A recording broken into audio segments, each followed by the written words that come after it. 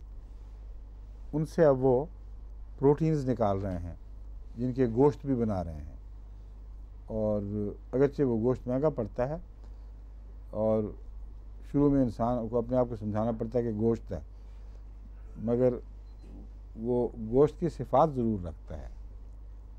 यानी मज़े के लिहाज से अभी वो उसको गोश्त बनाने में कामयाब नहीं हो सके, मगर शक्ल वैसी बना ली है और पकने में काम आता है, बिल्कुल पकता गोश्त की तरह ही है, लेकिन उसके अंदर वो खुशबू, वो लुत्फ़, वो मज़ा, वो लामंतरिया वाली बात नहीं है। मगर ग़िज़ा ज़रूर है, प्रोटीन है बाकायदा, और बहुत अच्छी और ताकतवर प्रोटीन है। तो इब्तिगा में ये भी मज़मून दाखिल हो जाएगा फिर कि उसमें जो फ़वाइद हैं उनसे तुम मज़ीद भी अल्लाह के फ़ज़लों को तलाश करोगे या करो, ये भी मकसद है। वलअल्लकुम तशकुरून, और ताकि फिर तुम खुदा के शुक्रगुज़ार बंदे बनो, उसका शुक्र करने लगो। उर्दू में चूँकि बामुहावरा मैं एक तर्जुमा कर देता हूँ, लफ्ज़न वो ज़रूरी नहीं कि वैसा हो, इसलिए फिर मुझे 2-3 करने पड़ते हैं। वलअल्लकुम तशकुरून, ताकि तुम उसके शुक्रगुज़ार बंदे बनो, मैंने कह दिया, मकसद यही है असल में। मगर है यहाँ फ़ेल, तशकुरून का लफ्ज़ी तर्जुमा बनेगा ताकि तुम उसका शुक्र, ताकि तुम शुक्र करो, उसका भी नहीं है यहाँ। और वालक़ा फ़िल अर्द रवासिया, और उसने ज़मीन में पहाड़ डाल दिए। अलक़ा मैंने किसी चीज़ को डाल देना या रख छोड़ना, तो गाड़ दिए मुराद है यहाँ। उसने ज़मीन में पहाड़ डाल दिए, यानी उनको मजबूती से अंदर कायम कर दिया। अन तमीद बिकुम, ताकि तुम उनसे अपने खाने पीने का सामान हासिल कर सको, क्योंकि सारा ग़िज़ाई मज़मून चल रहा है। ये भी फरमाया कि कोई चीज़ भी बेमकसद नहीं, बल्कि अगर एक चीज़ भी जो बयान की जा रही है ना हो तो सारा इंसानी ग़िज़ा का निज़ाम बिगड़ जाए। रबूबियत के निज़ाम में ये सारी चीज़ें मुअय्यन खिदमतें सर अंजाम दे रही हैं, और सख़रा लकुम के मज़मून की तफासील हैं ये किस तरह मुसख़्ख़र फरमाया है। पहाड़ ना हो तो बादलों का पानी बनना बहुत ही मुश्किल काम हो जाए, और अक्सर जो हमारा पानी है वो उड़ उड़ कर हमारे दायरे से बाहर निकल जाए। ये पहाड़ हैं जिनसे टकराने के बाद वो आपस में इकट्ठे होते होते इतने गाढ़े बन जाते हैं कि फिर उनसे वो पानी बरस सकता है बाद में। तो फरमाया उसने तुम्हारे लिए पहाड़ों को मुसख़्ख़र किया, चूँकि वो पानी का इंतज़ाम करता है। अन तमीद बिकुम, ताकि वो तुम्हारे लिए खाने पेश करे, तुम्हारे लिए नेमतों के दस्तरखान बिछाए। वनहारन, और दरिया जारी करे।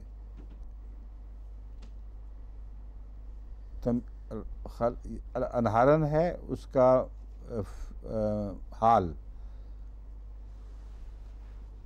या तमीज़ दोनों तरह हो सकते हैं। अलक़ा फ़िल अर्द रवासिया अनहारन, हाँ, उसने ज़मीन में पहाड़ गाड़े। इन अनहारन, अनहार के तौर पर, यानी पानी के समंदर दरिया जारी करने के तौर पर, या दरिया जारी करते हुए। अगर तौर पर कहें तो उसको मुहावरे में तमीज़ कहते हैं, और अगर हुए का तर्जुमा करें तो इसको अरबी मुहावरे में हाल कहते हैं। तो बार बार जब आप हाल या तमीज़ के लफ्ज़ सुनते हैं तो ये फ़र्क है।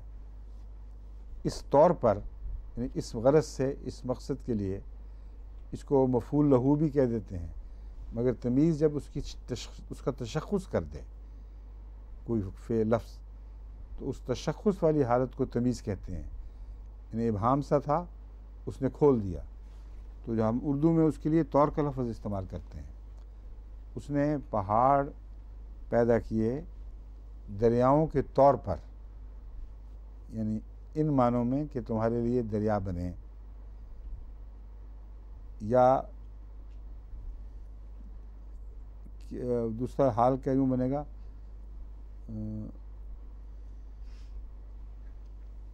कहाँ की आयत कहाँ से, अच्छा नीचे है, अलका फिल अर्द रवासी अन तमीद बिकुम व अनहारन, और व अनहारन वाव जो है ये मज़ीद फ़ायदे के मुतलिक बता रही है। फिर यानी जो भी फ़ेल बनेगा, जो भी इसकी हालत होगी मफूली या तमीज़ी, वो इस मज़मून के मुकम्मल होने के बाद मज़ीद बयान के तौर पर होगी। अलका फिल अर्द रवासिया, उसने ज़मीन में गहरे गड़े हुए पहाड़ दाखिल फरमा दिया, वहाँ रख दिए, डाल दिए। अन तमी दबिकुम, ताकि वो तुम्हारे लिए खाने पीने के सामान मुहैया करें। वनहारन, और अलावा अज़ीं वो नहरों के तौर पर भी बनाए गए हैं, या नहरों की खातिर भी बनाए गए हैं, या नहरें जारी करते हुए बनाए गए हैं। इस हाल में बनाए गए हैं कि उनसे नहरें फूट रही हैं, साथ साथ उनका हाल ये है कि उनमें से नहरें फूट रही हैं।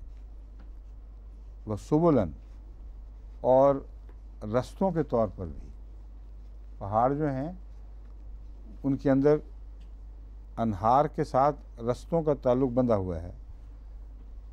अब आप देख लें कि दुनिया में जितने भी बड़े बड़े रास्ते, बड़ी बड़ी शाहराएँ हैं, उनका दरियाओं के रस्तों से ताल्लुक़ है, और दरिया ही हैं दरअसल जो रास्ते बनाते हैं। हम पहाड़ों पे जाके देखते हैं, तो जब भी पहाड़ों पर चढ़ना हो, समंदर दरिया के किनारे किनारे या नदी नाले के किनारे किनारे चलें तो आप चढ़ सकते हैं।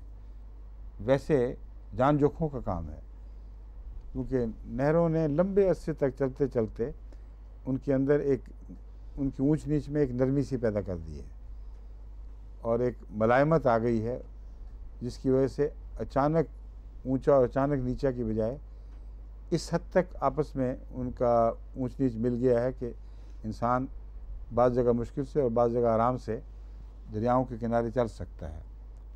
हम अपने यहाँ नारवे वगैरह के सफ़र में भी ये देख चुके हैं कई दफ़ा कि कहीं जगह भी जाना हो पहाड़ की चोटी पे, तो दरिया के किनारे चलोगे तो मिल आसानी से पहुँच जाओगे, वरना नामुमकिन हो जाता है। तो इन दोनों का एक दूसरे से ताल्लुक़ है। वनहारन व सुबलन, यानी खुराक के फ़ायदे के अलावा नहरों के जारी करने के लिए, व सुबलन, और रस्तों के लिए के तौर पर, लाल्लकुम तहतदून, ताकि तुम हदायत पा सको, ताकि तुम मनाजिल तक पहुँच सको। तो ये हो गया। वालामातिन व बिन नज्म हुम याहतदून, और अलामातिन को भी उसी का हाल बनाया जा सकता है, और ये निशान राह हैं, अलामातिन के तौर पर हैं, या ज़मीन में जो राफ़ियाई निशानात मुक़र्रर करने के लिए और ज़मीन के नक्शे बनाने के लिए बतौर अलामात पहाड़ों को इस्तेमाल किया जा सकता है। व बिन नज्म हुम याहतदून, और सितारों के ज़रिए वो हदायत हासिल करते हैं। जिस तरह पहाड़ों के निशानों के ज़रिए हदायत हासिल करते हैं, इसी तरह आसमान के सितारे भी उनके लिए निशान राह बन जाते हैं। अब ये जो पहाड़ों की इलामतें हैं, ये जितने भी ट्रैक करने वाले आले हैं उनमें ज़रूर जिक्र मिलता है। रास्ते ट्रैक करने वाले जो आले हैं उनमें कहते हैं तुम, बेहतरीन तरीका ये है कि किसी पहाड़ की चोटी को एक अलामत बना लो, और उसके रेफरेंस से मशरिक़, मगरिब, शिमाल, जनूब अपनी मंजिल के लिए रास्ता बनाओ। और उसी हवाले से फिर वापसी मुमकिन होगी। अगर तुम किसी कोई हवाला ना बनाओगे ना तो कंपसें हों भी तो बेकार जाती हैं। तो अलामात से ये मुराद है कि ये तुम्हारे लिए रस्तों और सिमतों के तयन में पहाड़ एक बहुत काबिल एतमाद निशानी का काम देते हैं। यहाँ अलामात से मुराद निशानियाँ होंगी, निशानात नहीं, निशानियाँ। अफमा यखलुक हो कम्मल ला यखलुक, बस वो जो तख्लीक करता है और ऐसी तख्लीक करता है वैसे ही होगा जैसे जो तख्लीक नहीं कर सकता। अफला तज़क्करून, बस क्या तुम नसीहत नहीं पकड़ते। वक्त ख़त्म हो गया है। अच्छा जी, बाकी फिर इंशाअल्लाह।